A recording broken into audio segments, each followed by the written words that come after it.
Thank you, Deputy Speaker. No one, and certainly no constituents in my electorate of Mackellar, is in any doubt that we're living through a cost of living crisis.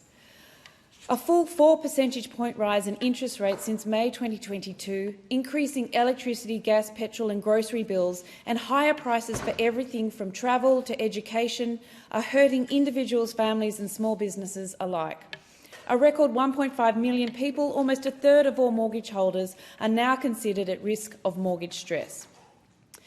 And that's without even considering the people, particularly young people, who may have been able to get into the property market a few years ago when interest rates were low, but now can't because of higher interest rates and higher cost of living. There's no doubt cost of living is one of the very biggest issues facing Australia today, and there's no doubt it's a difficult problem for governments to solve, not just our government but governments all over the world. However, governments elsewhere are taking bold steps to tackle not only this cost of living issue, but also the greater existential crisis of our times, climate change. Tackling these issues at the same time can be done, and it's clear that climate policy and policies that tackle cost of living pressures are inextricably linked. Our closest ally, the United States, last year introduced its Inflation Reduction Act, and it is changing the world, Mr. Speaker. It is changing it in a positive way and at pace. The Inflation Reduction Act is, amongst other things, an investment by the US government into domestic energy production through the promotion of clean energy and the electrification of the nation using this clean energy. It is the largest piece of federal legislation ever to address climate change. The Inflation Reduction Act provides tax credits and incentives for things like electric vehicles, home energy efficiency upgrades, home energy supply improvements and advanced manufacturing. Within less than a year of its operation, the success of the Act is clear. $370 billion of government rebates and incentives have mobilised an estimated $1.2 trillion in additional private sector capital.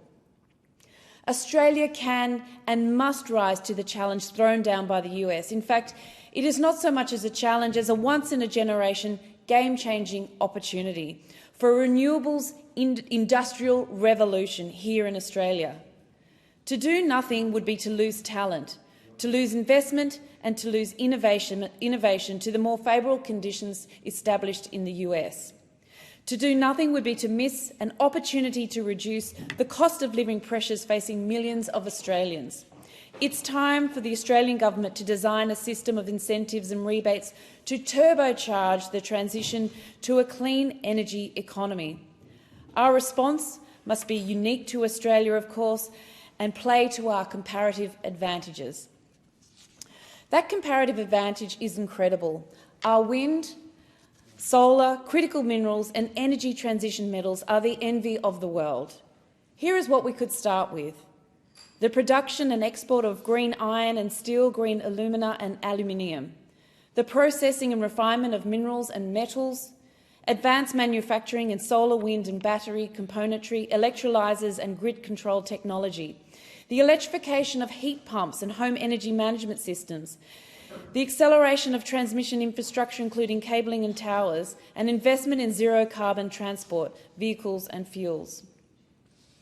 Climate and energy finance expert Tim Buckley quite rightly says that Australia's response to the US Act should be commensurate to our opportunities, that our opportunities are limitless and that we have the opportunity to change the world. Just 3 weeks ago, Australia's Centre for Policy Development released a report entitled Green Gold, a strategy to kickstart Australia's renewable industry future.